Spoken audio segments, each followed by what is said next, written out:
Even though it has disappeared, the story of Tulare Lake is worth another look. Once among the largest freshwater lakes west of the Mississippi River, vanished sometime in the 20th century due to agricultural use and drought. However, in 2023, there was a rather surprising turn of events. The long-dormant lake started rising mysteriously, and the water rapidly filled the land that had remained dry for nearly a century. An unexpected yet terrifying discovery emerged from its depths, drawing the attention of people from all over the world, including a mention on Joe Rogan's podcast. This is not just another run-of-the-mill scientific discovery, but a revelation that will forever alter our understanding of the world around us. This event changed the entire narrative just when we thought we had known and seen everything. The story is captivating, and the more we get into it, the more we uncover the shocking truth behind the recent events at Tulare Lake. Join us as we delve into the mysteries of how and why this historic lake is refilling so rapidly, uncovering what new truths it holds for us. Historically, Tulare Lake was once considered the largest body of water west of the Mississippi, but gradually it became a dry land and remained like that for centuries, until recently. What is the story behind this historical lake, how and why it dried up, and why it's refilling so rapidly now?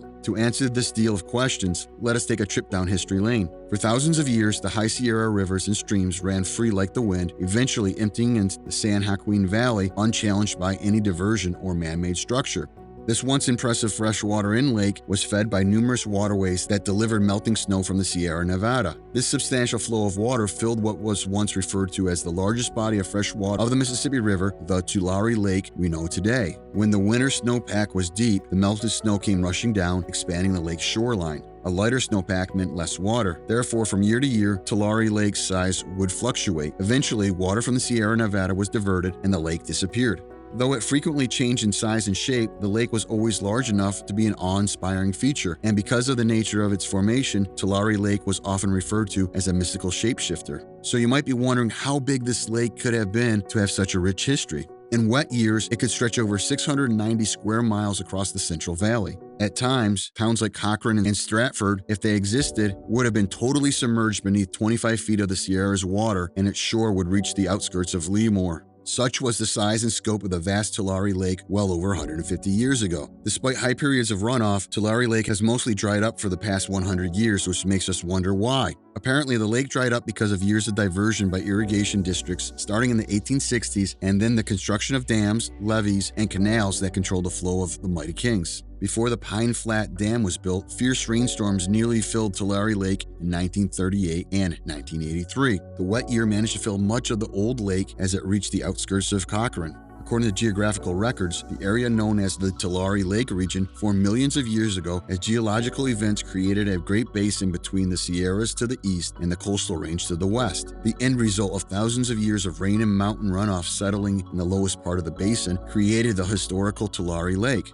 When Spanish explorers arrived several hundred years ago, they called the lake La Laguna de los Tulares, meaning a place where turtles grow. Because as the American settlers arrived, it became the Tulare Lake. Early American settlers also found the lake to be a valuable resource, especially cattlemen who found prime grazing land with grass for cattle and tool roots for hogs. Another enigma, highlighted by Joe Rogan, the host of Joe Rogan's Experience, is the mystery of the lake's water quality and its composition in terms of chemicals, compounds, and bacteria, which remains unclear. An additional interesting fact to know about this historical lake, it was the first home of local Native Americans of the Central Valley. For at least a millennium, native people known as Yokits lived there. The inviting habitat provided them with fish, game, and tule plants for making boats, baskets, and shelter. Silence hangs in the air out on the water, and the sun's harsh glare reflects off the lake's still surface. For a lake that has dried up for over a century, you should expect some modern development to have taken place. However, as the historical lake refills rapidly, the impact was unequally felt in certain regions and populations. In the past, the enigmatic Tulare Lake was the largest body of fresh water west of the Mississippi. But in the 1800s, settlers drained the lake for farmland and forced the Tachiyakic tribe, who lived on its shores, out of the area. The Yokit tribe relied on the lake for food, shelter, and also as a trade route. Now they live a few miles away on a reservation called the Santa Rosa Rancheria. According to recent reports, the lake now stretches about 111,000 acres, which is just a fraction of its historical size of nearly 512,000 acres, and it is currently 5 to 7 feet deep. Fishes have populated the water and birds have flocked to its shores. The lake's return, which was welcomed with a ceremony from tribal members, also means devastation for some local families, as some of them have to start over from the bottom. De La Cruz, an assistant manager at Foster Farms, lived on the ranch ranch in the lake basin with his partner and 7 children.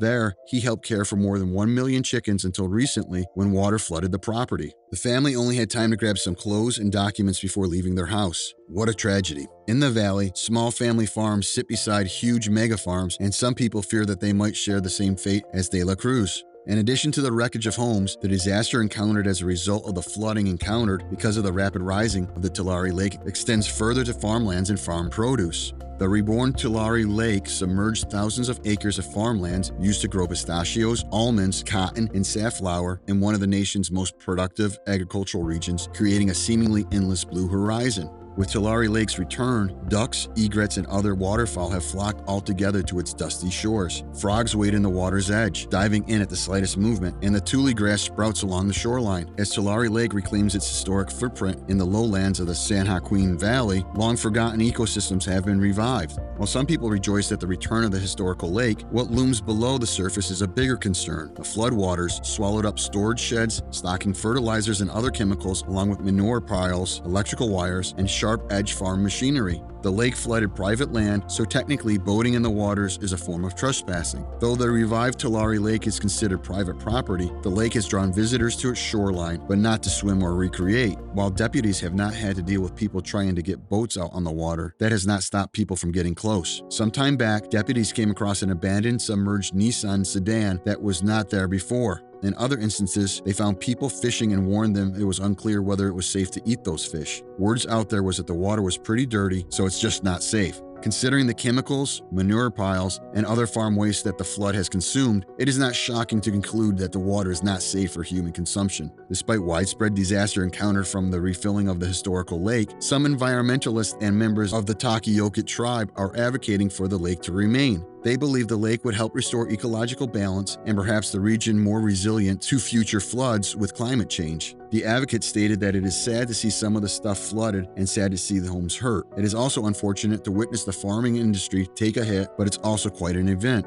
The lake was always here, and it's kind of supposed to be here if you think about it. Ferrier of Kings County Sheriff's Office stated in a publication that we all prayed for rain, we just prayed a little too hard.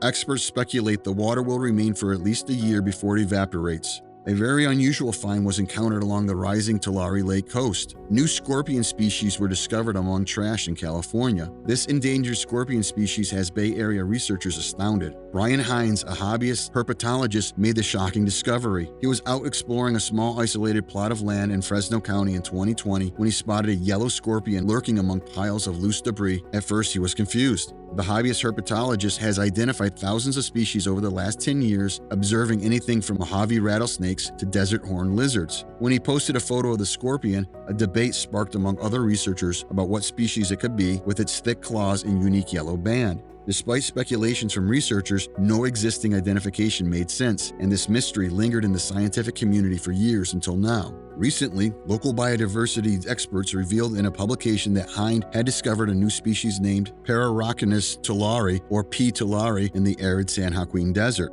It is a rare, harsh rural region of Central California that has been heavily developed for farming and petroleum extraction. This implies that the newly discovered scorpion species was already endangered, and according to researchers, the discovered species has yet to receive the formal status it needs in order to be protected. Before European colonizers seized the basin, the area was rich with ecological diversity. It was once blooming with salt bushes, wildflowers, and swampy wetlands. But in the mid-1800s, settlers began farming in the vast alkali sink, decimating its woodland and abundant habitats in the process. A century later, water was diverted from Tulare Lake for agricultural so much that the lake disappeared entirely. Now, less than 5% of San Joaquin's natural land remains untouched, according to researchers. But even in the wake of human destruction of the lake, this mysterious new species thrived and continues to persist. After Hines posted the picture of his discovery in an online community of researchers, he received a message from Pakrit Jain, a UC Berkeley student and California Academy of Sciences intern, suggesting that he may have stumbled upon a novel series.